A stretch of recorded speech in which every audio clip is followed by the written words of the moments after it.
So I'm just sitting here waiting for the soccer game to start, and I thought, why not take a minute and talk about old self?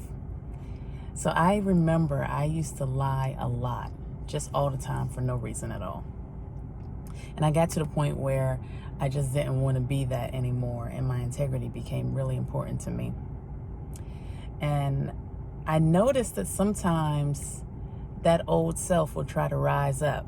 For example, I was at the grocery store and I received a text message from home asking me if I was on my way back. And old self wanted to pop up and say, yeah, you're on your way, even though I knew goodness well I was still in the store.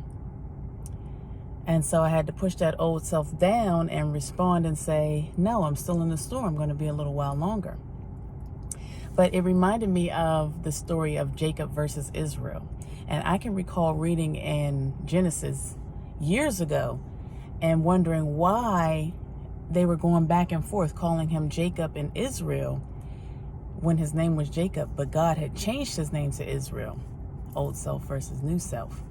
But that old Jacob, he kept trying to come back. You know, Jacob was a conniver and a trickster. And so every so often that old conniving and trickster Jacob would try to show himself. But God said, no, I call you Israel and you have a new name.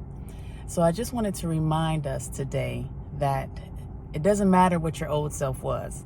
You don't have to let that old self rise up and try to take over. You just push that old self back down and say, no, I have a new name. God does not call me Jacob anymore. God does not call me liar anymore. I am a new being. So I tell you today, push that old self down. You are something new.